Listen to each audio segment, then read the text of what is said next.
l'occasion fait le larron, il se passe pas mal de choses à Agoué où vous habitez. Expliquez-nous ce qui se passe à Agoué depuis hier ou depuis vendredi. Ce qui se passe à Agoué est vraiment inouï et inadmissible. Depuis hier, nous avions constaté que les militaires ont envahi toute la zone.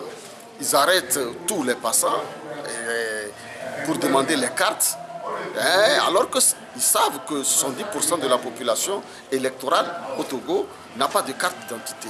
Ça a été dans le rapport de la francophonie.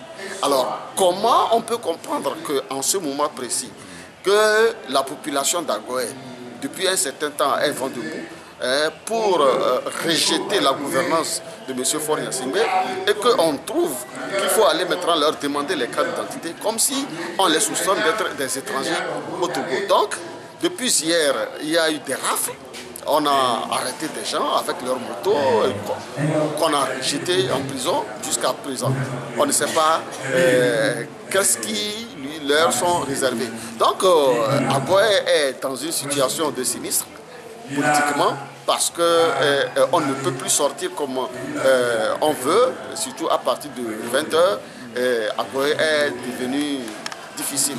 Et ceci, pour cause, c'est l'armée et les forces de défense et de sécurité qui causent cette psychose au sein de la population que personne ne peut comprendre. Et nous comprenons parce que le régime est dans un état, dans tous ces états, parce qu'il faut aller au pouvoir qui est en train de lui passer par la main. Alors à partir de cet instant, il faut faire peur à la population, il faut imposer une situation de psychose pour nous obliger, la population à quitter le Togo. Vous savez, dans le temps, au temps de Yadema, quand ça arrive comme ça, la population fuit, les gens quittent. Donc, c'est ce qu'on veut nous imposer. Mais malheureusement, les Togolais sont aguerris. Personne ne va quitter le pays. Nous sommes là. Les Togolais ont prouvé qu'ils sont déterminés pour ce combat et pour en finir une fois de bon avec la famille Gnassingbé et le clan RPT UNIR avec cette malgouvernance dans ce pays. Voilà, vous, en tant que député, vous habitez dans cette zone. Est-ce que vous avez pris attache avec les ministres en charge de la sécurité? Non, vous savez que les ministres n'ont aucun respect pour l'autorité, surtout quand il s'agit des députés de l'opposition. Moi, j'ai interpellé plusieurs fois les ministres qui n'ont jamais répondu. Le ministre de l'administration territoriale, je l'ai interpellé sur 2 questions qui n'a jamais répondu. Donc, ils n'ont aucun respect pour le peuple togolais. La reddition des comptes n'est pas la chose la mieux partagée pour notre gouvernement et ce régime RPT uni qui pense qu'il est au-dessus de la loi. Donc c'est pour ça que tout le monde se bat aujourd'hui pour finir avec ce régime. Parce que c'est trop, 50 ans, ça suffit. Vous, en tant que député, vous allez saisir le président du Parlement pour en débattre? Nous allons saisir pas le président du Parlement, mais nous allons interpeller le gouvernement. Mais nous savons que ce gouvernement n'a jamais respecté.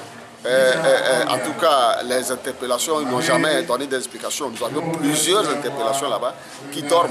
Donc le mieux, c'est d'amener le peuple à continuer la lutte, les appeler à sortir massivement pour exprimer leur ras-le-bol. C'est encore mieux que d'aller attendre une réponse qui ne viendra pas d'un gouvernement qui n'a jamais accordé une importance aux exigences des représentants que nous sommes à l'Assemblée nationale. Bon. Nous les connaissons, ils n'ont aucun respect pour le peuple. Voilà, vous, membres de la coalition, vous appelez encore à manifester la semaine prochaine? Nous appelons à manifester la semaine prochaine.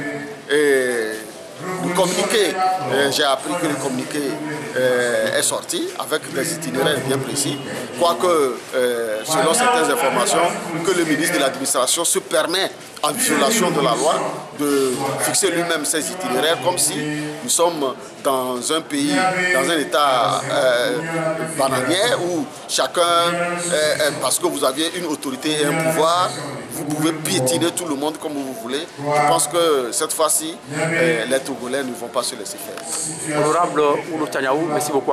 C'est à moi de vous dire merci.